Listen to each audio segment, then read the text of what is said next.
మిరపలో వైరస్. మిరపలో మనం ప్రధానంగా 2 రకాల వైరస్లను గుర్తించాలి.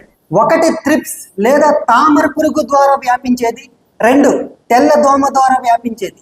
త్రిప్స్ ద్వారా వ్యాపించే వైరస్ ఆకులు బాగా ముడుచుకుపోయి మొక్కలు గిడసబారుతాయి, ఆకుల మీద గోధుమ రంగు మచ్చలుగా ఉంటాయి. తెల్ల దోమ ద్వారా వ్యాపించే వైరస్ ఆకులు బాగా ముడుచుకొని ఈనెలు బాగా మందంగా ఉంటాయి. వైరస్ కి కారణాలు కేవలం కీటకాలు మాత్రమే కాదు. కీటకాలు కేవలం రసం పీల్చుట ద్వారా వ్యాప్తిని వేగవంతం చేయగలవు. మిరప విత్తన ఉత్పత్తి సమయంలో విత్తనాన్ని వైరస్ మొక్కల ద్వారా సేకరించడం వలన సూక్ష్మ పోషకాలు, స్థూల పోషకాల లోపం, నేలలో సరైన సేంద్రియ కర్బన శాతం లేకపోవడం.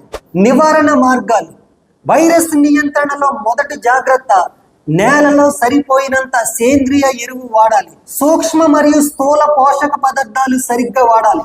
వైరస్ రెసిస్టెంట్ రకాలు నాటుకోవడం. సరైన కీటకనాశినులు సమయానికి వాడుకోవాలి, అనగా త్రిప్స్ మరియు తెల్లదోమలకు మందులు వాడుకోవాలి.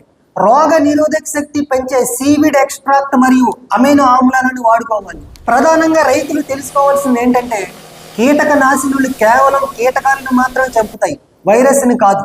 మందులు కేవలం వ్యాప్తి వేగాన్ని నివారించగలవు కానీ పూర్తిగా ఆపలేవు. ఇలాంటి విలువైన సలహాలు, సూచనల కొరకు లేట్ చేయకుండా వెంటనే మన ఛానల్ సబ్స్క్రైబ్ చేసుకోండి. ఈ వీడియోకి ఒక లైక్ చేసి షేర్ చేయండి.